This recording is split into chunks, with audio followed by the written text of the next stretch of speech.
I am Michael Kourosh. I live in Santa Barbara, California, one of the most beautiful places on earth. My design center is where people come to reimagine their homes and spaces. I work with the best designers, clients with broad tastes, and experts who navigate the fascinating world of design. I'm always excited to learn something new, and I never say no to a challenge.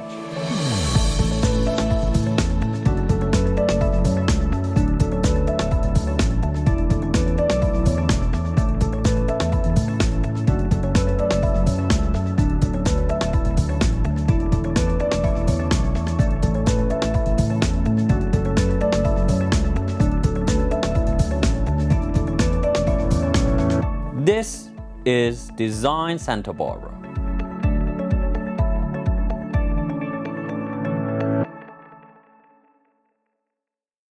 Welcome to Design Santa Barbara. I'm Michael Kourosh, and we are visiting one of the most impressive World Heritage Sites, the Valley of Temples, in the south of Agrigento. The Valley of Temples is one of the most outstanding complexes of the ancient Greek art and agriculture outside Greece, and a prime of the magnificence of Magna Greca. Let's explore the area and its Greek temples. Please join us. The Valley of Temples is an archaeological site in Agrigento, Sicily. It is one of the most outstanding examples of ancient Greek art and architecture, and it is one of the main attractions of Sicily. The term valley is a misnomer, as the site is actually located on a ridge outside the town of Agrigento. The valley includes remains of 7 temples, all in Doric style. Let's explore these incredible structures. The Temple of Concordia is the largest and best preserved Doric temple in Sicily, and apart from the Parthenon in Athens, is one of the best preserved Greek temples in the world. The temple was built around 440 BC. It is constructed on a solid base designed to overcome the unevenness of the rocky terrain. It has been conventionally named after Concordia, the Roman goddess of harmony.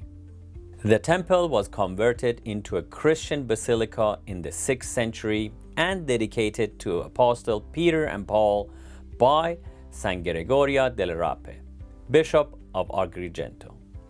Thus, it survived the ensuing destruction of pagan palaces of worship. The spaces between the columns were filled with walling, altering its classical Greek form. The division between the cella, the main room where the cult statue would have stood in antiquity, and the opisthosomos, an adjoining room, was destroyed, and the walls of the cella were cut into a series of arches along the nave. The Christian refurbishment were removed during a restoration in 1785, and today it stands as a UNESCO World Heritage Site. Next is the Temple of Hera Lacynia. This temple was constructed on a mostly artificial spur and dates to around 450 BC. Current remains, including reconstruction from the 18th century onwards, consist of the front colonnade with parts of the architrave and of the frieze. Only fragments of the other 3 sides survive, with few elements of the cella. The building was damaged in the fire of 406 BC and restored in Roman times, with the substitution of marble tiles with ones of clay, and the addition of a steep rise in the area where today can be seen the remains of the altar. Nearby are Cossolia and the other sepulchres from Byzantine times belonging to the 6th century AD renovation of the Temple of Concordia into a Christian church. The Temple of Asclepius is located in the middle of the San Gregorio plain. The identification is based on ancient writings that state the temple was in front of the city, 1 mile away. However, as the actual distance does not correspond and the size of the building is relatively small, scholars remain dubious about this attribution. The small temple, probably dating to the late 5th century BC, rises over a basement with 3 steps.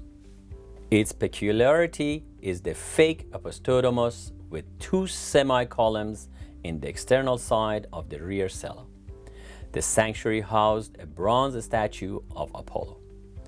The Temple of Hercules, or Hercules as he was known to the Romans, is found on what is known as the Hill of the Temples, on a rocky spur near the Villa Aurea.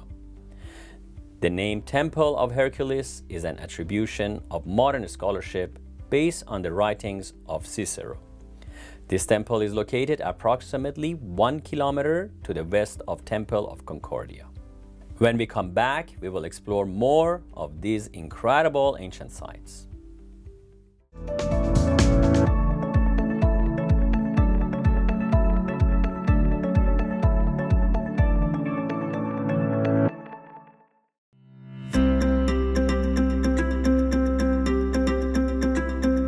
Today we are with Miss Sherry Bagai from Sherry B Design, and she's our in-house window and drapery specialist.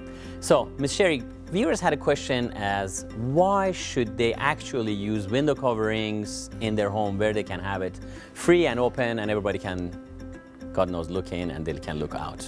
Could you explain? There are many reasons, obviously, but I'm going to give you 6 important reasons that why having window coverings in the house is beneficial to you. Number 1 is the style. You know, with adding window coverings, you can make a room look formal, informal, contemporary. You can definitely bring a style and a warmth to the room. Second one, probably, I think the most important would be privacy. We all want to have privacy inside the house, so honeycomb shades are perfect. They would let the light in, but nobody can see inside and outside. I think the third most important reason would be the light that comes through. If you don't have any window coverings, your wood floor can get faded, your area rugs can get affected by the lights. The next important one would be the energy cost. Yes. With the window covering, you can make the room cooler, warmer, and definitely helps you with keeping the cost of your electricity and gas low. Last but not least would be how much value it would add to your home. If you're thinking about selling your home, definitely the right window covering, window treatment makes your home more elegant and more desirable. More representative. Yeah. Yes, I agree with all of them. And I highly recommend you, if you're looking for window coverings, come see Sherry B at Santa Barbara Design Center and get the right and proper window covering and add to your home and make your life happier. Thank you, Michael. Thank you.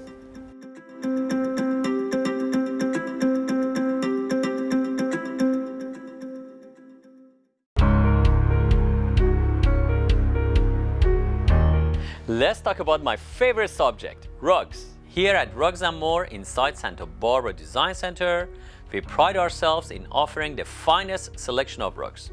With any size, shape, and design imaginable, let us help you find the ideal rug for your home. We have a vast assortment of new and antique rugs. Whether you're looking for a touch of modern or an heirloom that can be passed down for generations, you will find it here. Also, we offer expert repair and cleaning to bring your treasured family rugs back to life. Don't settle for poorly made internet rugs.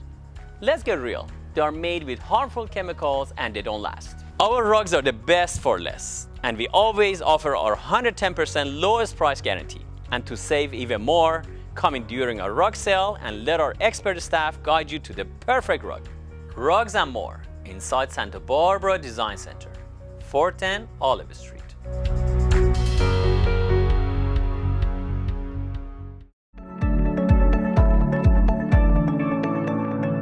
Welcome back to Design Santa Barbara. Today we are in the Valley of Temples, witnessing the great age and splendor of the Greek Empire's art and architecture. Thank you for joining us. Please join us as we continue to explore the 7 ancient structures located in the Valley of Temples. The Temple of Olympian Zeus was the largest Doric temple ever constructed, although it was never fully completed and now lies in ruins. The history of the temple is unclear. but it was probably founded to commemorate the Battle of Himera in 480 BC, during which the Greek cities of Akragos and Siracusa defeated the Carthaginians. The temple was built using Carthaginian slave labor, presumably defeated soldiers captured after the battle.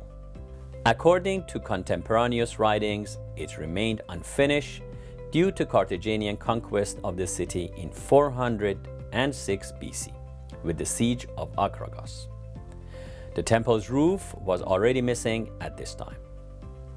The temple was eventually toppled by earthquakes and in the 18th century was quarried extensively to provide building materials for the modern town of Agrigento. Today it survives only as a broad stone platform heaped with tumbled pillars and blocks of stone. North of temple cluster is the temple of Castor and Pollux. Almost completely in ruin, the northwest corner is a misleading modern reconstruction from the 19th century, created using pieces from various other temples. Though it is not original to antiquity, this recreation has come to be known as a symbol of the city of Agrigento.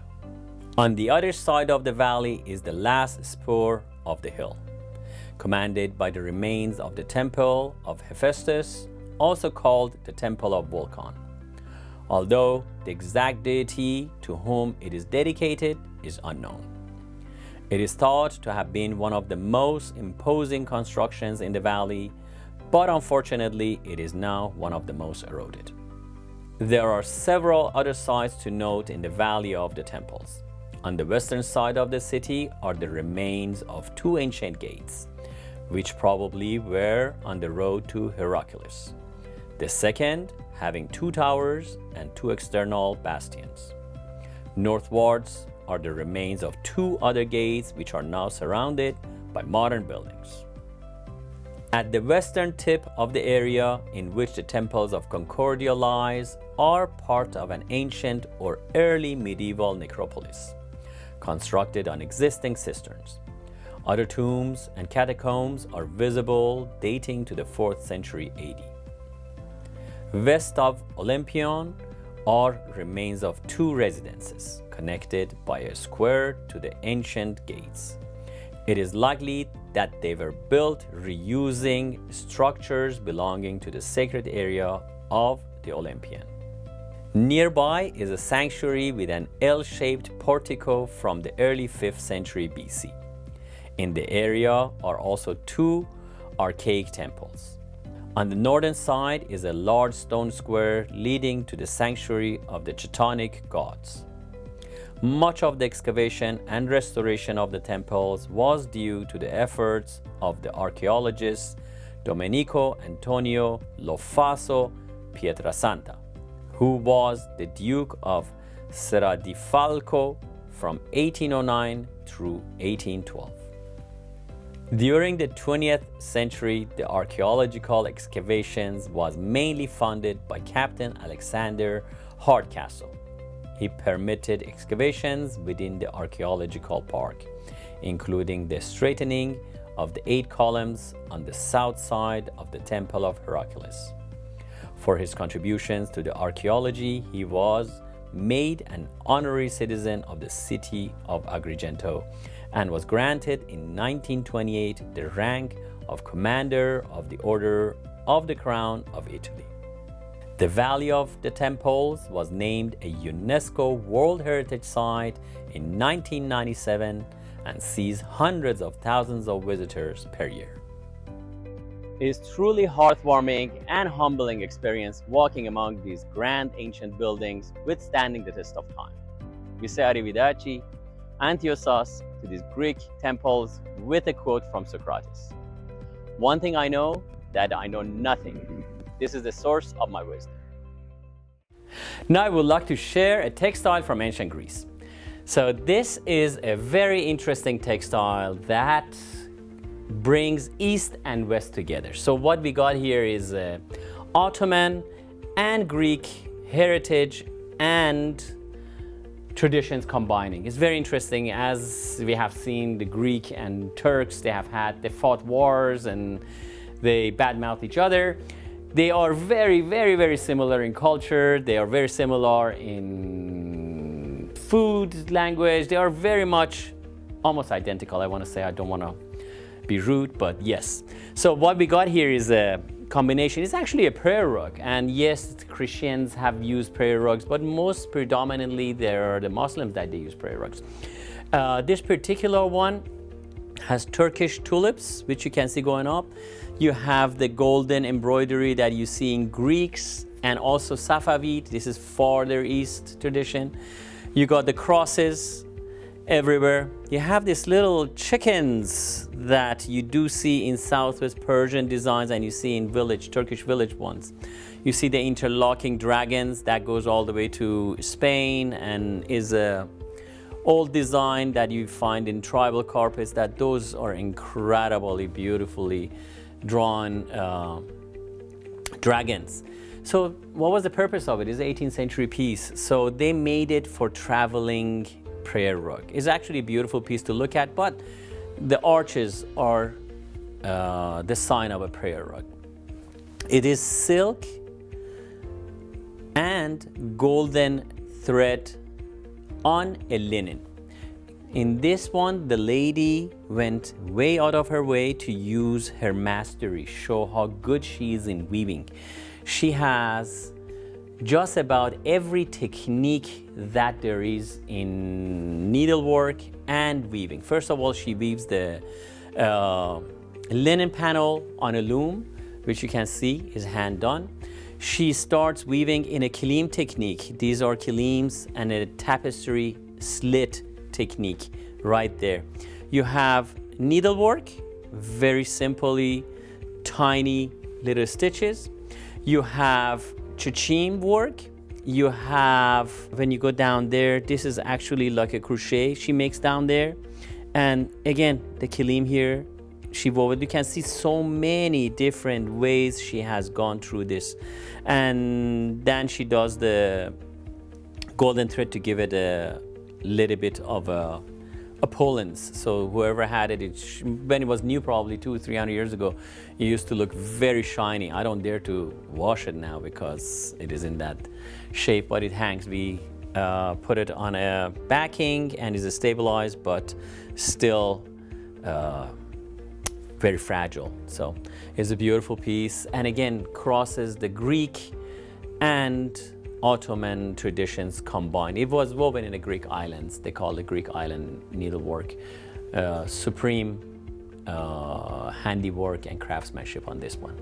Come and see it. Here is Santa Barbara Design Center. We'd like to share it with you, and just look at this thing. It makes the most beautiful wall hanging if you have a spot for it.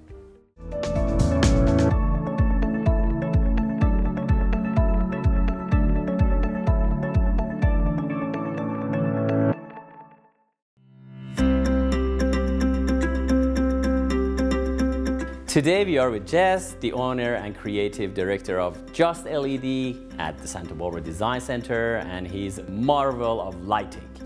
So I understand there is a new recessed lighting that replaces the old clunky big ones, is more ergodynamic, and you carry these. Can you explain to our viewers what this is all about and what kind of benefits they get out of it? Yes, Michael. Traditionally, 6-inch and 4-inch has been the standard across America. The big clunky trims on the ceiling, you'll see them all over America. Since LED has come to another level on recessed fixtures, and as a designer, we like to see tight little go-away trims that you don't see, they're up in the ceiling. So we have trims that are 3.5 inches that go, the light sits up in the ceiling, so when you walk in it doesn't hit you in the face like the 6 and 4-inch traditional cans used to do.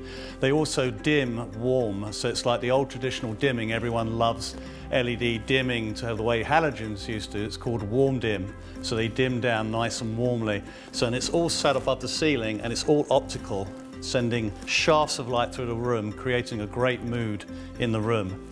Well, that's very nice, and I have seen it actually in your showroom. Come down here and see what he has to offer and make your house beautiful and warm.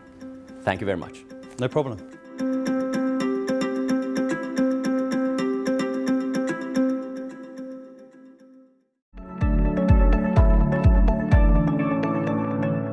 Welcome to Design Santa Barbara. I'm Michael Kourosh, and today we are in Santa Barbara Design Center, about to head to northern Santa Barbara County to meet my dear friend Adam McKaig. You remember him from the last season. He has a property to show us, and I'm very curious to see what that looks like. Please join us.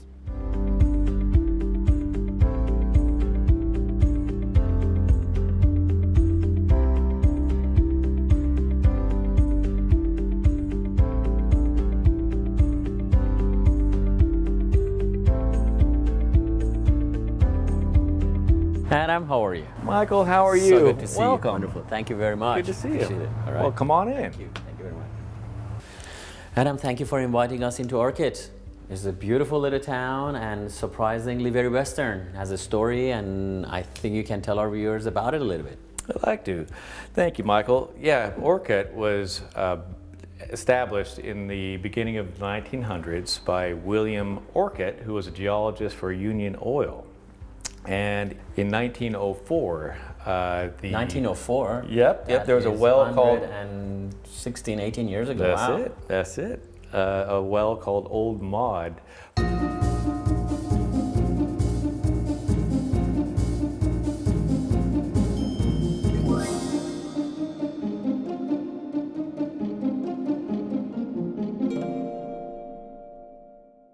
It produced a gusher of 1 million barrels in the first 100 days, prompting a big rush to Orcutt. 1 million barrels in 100 days? 1 million barrels. That's a lot of money back then. Orcutt was a little boom town for the oil industry, and that's what built this town. Now, the building we're in is interesting. It was built in 1922, and rumor has it that this was the source of bootleg whiskey. There is a speakeasy Smells a little bit like upstairs. it, yeah. It does indeed. Very colorful history. And it was a hotel as well. And rumor has it, it was a bordello. So, I don't know if these are all true. Yep. Well, whiskey and bordello, they go hand in and a hand. hotel. Oh my goodness, I'm totally, okay, all right. But now it's currently used as office and retail space. So we have 14 offices upstairs and 5 retail downstairs, and it's a really, really nice spot, full of artisans, stained glass, framing, photography, and art. Yeah, look from outside. It's a historic building, and it's pretty from outside. Maybe you can show from inside. Let's go. All right. All right, Follow let's you. go. All right. Behind us is a stained glass shop. And the lady is actually working there and making the stained glass. She is indeed. And restoring the old ones. It's nice. Yes, beautiful. It's all around us.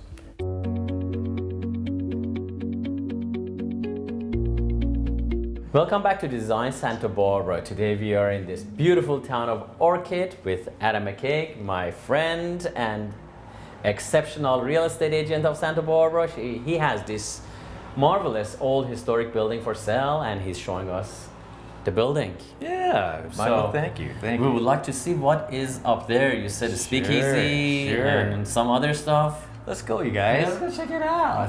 Yeah. Come with us.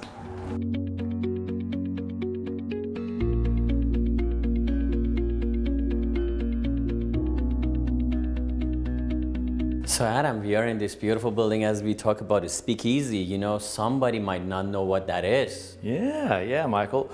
Well, during the Prohibition, drinking and selling alcohol was prohibited. So there were speakeasies. There were places to drink and buy alcohol that weren't legal. So you'd have to sneak in, and you'd have to speak easy, speak quietly. Oh. Because you might get caught. Okay. Yeah. And this is one of the spots. That's what rumor says. All right, that's very cool. So the floors are original to this building as well, correct? Correct. You see, there is a movement of keeping the old as is. I like old things. I'm old myself. I like old things, even older than me, which is somewhat impossible. Tell us a little more about the historic background. How many people have owned it? Do you know that? Or? We don't know the chain of ownership, but our owners had it for over 20 years, and she brought it back, keeping in mind the flavor, the historic past, and she tried to preserve that for future generations. And one could do that as well, preserve it for future generations, because again, it does have some historic significance here. So I see you also sell a lot in Santa Barbara. You sell also a lot out of Santa Barbara. Maybe you can tell your viewers what is the benefit of investing outside Santa Barbara? What, you know, do they get? What kind of returns they get? Is it more like a income that generates more? Why should they buy, let's say, this building? Sure. That's a good question. Well, I basically do Santa Barbara, but I do unique properties north and south of Santa Barbara as well, which this falls into that category.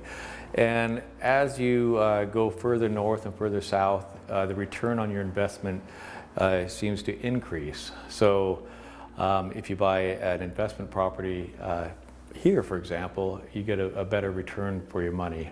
It pays less and you get more return. So that actually is a wise idea, in my opinion. Yeah. So a lot of people like to stick around where they live, but I think a lot of wise investments are getting out of town and Sure. get the right return out of it. Yeah. Okay. People Very say don't put all your eggs in one basket. I agree with you. All right. So can we show us a few more of the rooms and Let's go. what else? That was a cool thing. Maybe I should rent that space and put it to it. Right. I like whiskey. Bring it back. Bring it back. All right. Show us the rest of it, please. Great. Come on. All right. Thank you.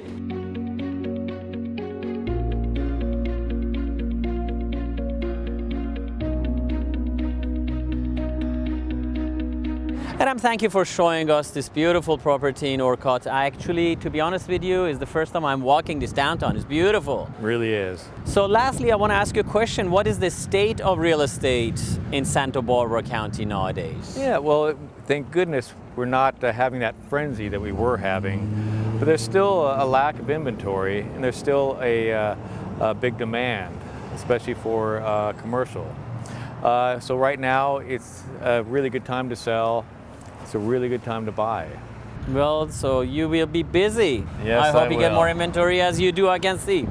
Well, thank you again, but also can you put your information for the viewers if they want to contact you? Yeah, you could contact me at 805-452-6884 or Your go to email my maybe. email at adamamckaig@gmail.com. Well, Adam, as usual, thank you very much. I Thank you, appreciate my it. friend. Looking forward to see you in the future shows. Yes, I'd love to Awesome. be here. There you go. Thank you. Adam McKaig.